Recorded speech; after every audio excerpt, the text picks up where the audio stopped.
Всем привет! С вами Диман Оператор. Сегодня я расскажу вам, как я делал стоп-моушен поздравления с 23 февраля. Стоп-моушен – это видео, которое создается из отдельно снятых фотографий или из кадров видеоматериала. Другими словами, это покадровая анимация объектов, а в некоторых случаях еще и камеры. Идея сделать подобный ролик пришла ко мне в десятых числах февраля. Я хотел сделать стоп-моушен анимацию именно с движущейся камерой. Это добавляло динамику и объем к сцене. У меня был в распоряжении обычный недорогой штатив. Для начала надо было придумать финальную композицию, которой заканчивается ролик. Ее я выстрелил в трехмерке и там же примерно прикинул траекторию движения камеры. Встал вопрос с освещением. После нескольких экспериментов я решил действовать по принципу «чем проще, тем лучше» и использовал для освещения сцены обычную настольную лампу. Для видеосъемки она бы не подошла, так как в этом случае на картинке возможно появление полос и мерцание. А для фотографирования с длинной выдержкой она вполне подходит. После того, как я определился со сценарием и предварительной анимацией предметов, был закуплен реквизит. 3 килограмма хорошей картошки, грудинка, тарелки, банка огурцов, укроп, подсолнечное масло, шприц для наливания подсолнечного масла на картошку, соломинки для коктейля и все остальное. Один вечер у меня ушел только на приготовление картошки к съемкам. Всего было 25 картофелин, 8 основных, которые будут лежать в финале в тарелке, и 17 картофелин разного размера, за счет которых будет анимироваться вырастание картошки в тарелке.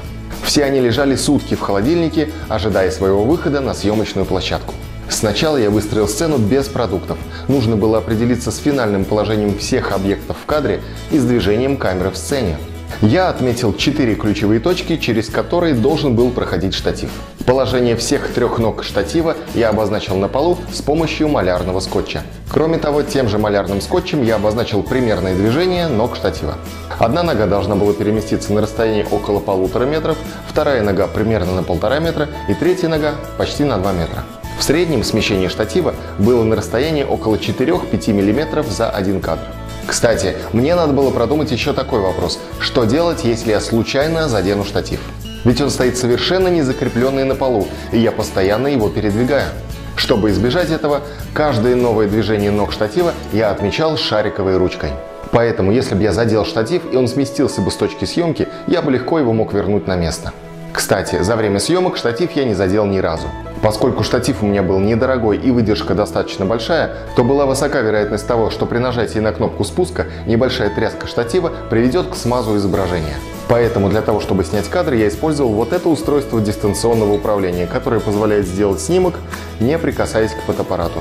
Опускание штатива на уровень стола по ходу съемки я делал посредством вращения ручки регулировки уровня площадки крепления фотоаппарата. Вот эта фраза. Я имел в виду вот эту крутилку.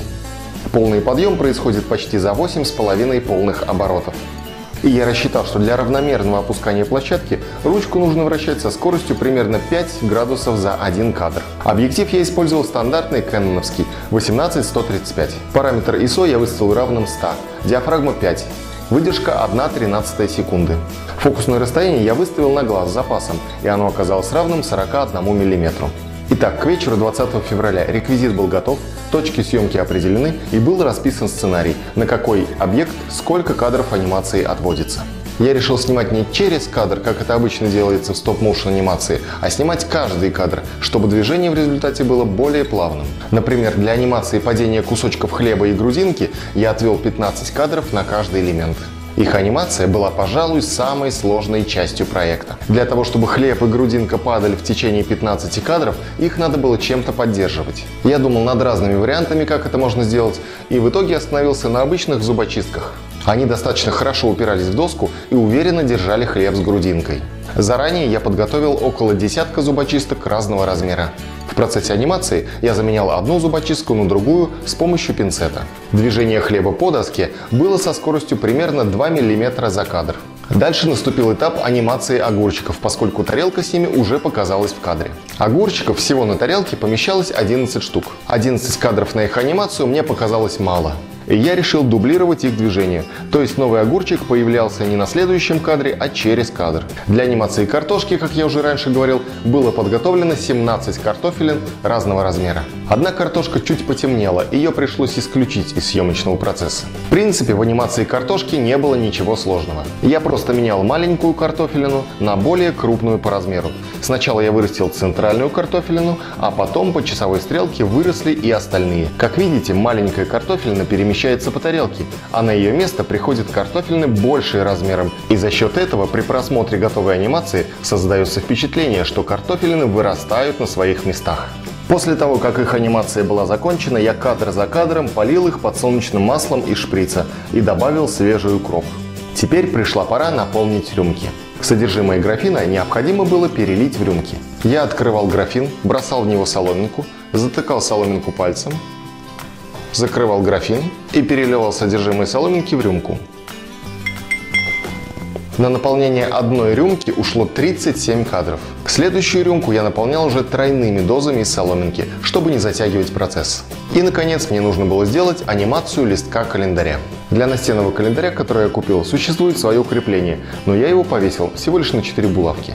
Анимация отрывания листка заняла около 13 кадров, что меня вполне устроило. После этого я решил снять финальный кадр, чтобы акцент переместился на календарь. Я снял несколько десятков кадров в технике светописи. Чтобы сделать кадр в такой технике, нужна длинная выдержка, я использовал выдержку 2 секунды, и источник света, которым вы будете рисовать в полной темноте. В моем случае это был обычный фонарик. Из полученных кадров было очень много красивых, но я выбрал всего лишь один, который и появился в финале. Съемки были окончены, рюмки опустили примерно через пару минут после окончания съемок, а на следующий день я занялся обработкой материала в After Effects. Во-первых, надо было отстабилизировать весь отснятый материал. Сейчас вы можете увидеть, как выглядел материал без стабилизации.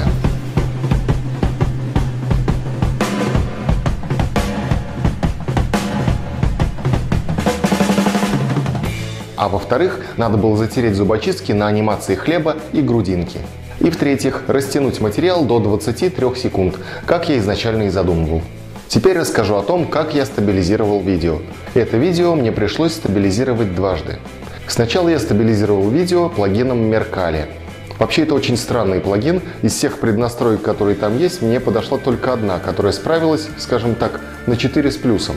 После этого я отстабилизировал видео еще раз с помощью Warp Stabilizer, стандартный инструмент для стабилизации видео в After Effects. Размер отснятых фотографий был достаточно большой, поэтому запас по стабилизации у меня был. Затирка зубочисток происходила двумя способами. Когда падал первый кусок хлеба, я просто заменял тот участок доски, где была зубочистка, на картинку этого участка доски, но без зубочистки. Естественно, при этом приходилось корректировать перспективу, чтобы замена этого участка не бросалась в глаза. Затирание зубочистки на грудинке я делал другим способом. Я использовал плагин Wire Rig Remover, предназначенный для затирания тросов, ниток и так далее. Он пришелся здесь как нельзя более кстати. Затирка зубочистки прошла быстро и качественно. На все я потратил не более 10 минут. Анимация листка календаря была тоже не особо сложной задачей. Изображение листка на прозрачном фоне я уводил за край кадра и искажал инструментом Bezier Warp. Кроме того, я добавил к листку тень того же цвета и той же степени размытости, что и на календаре. Я рассчитывал отснять около 500 кадров, но в результате было отснято чуть более 300 кадров. Полученный в результате материал я растянул в 2 раза с помощью замечательного плагина Twixtor. После этого я подобрал звуковое и музыкальное сопровождение ролика. Все звуки, которые были использованы в ролике, я нашел в интернете в открытом доступе. Результатом я оказался доволен, тем более это был мой первый опыт в создании стоп-моушен анимации. Но в результате того, что я постарался заранее предусмотреть возможные проблемы при съемке ролика, больших проблем при съемке удалось избежать. И в результате снимать этот ролик было, конечно, трудно, но в то же время легко.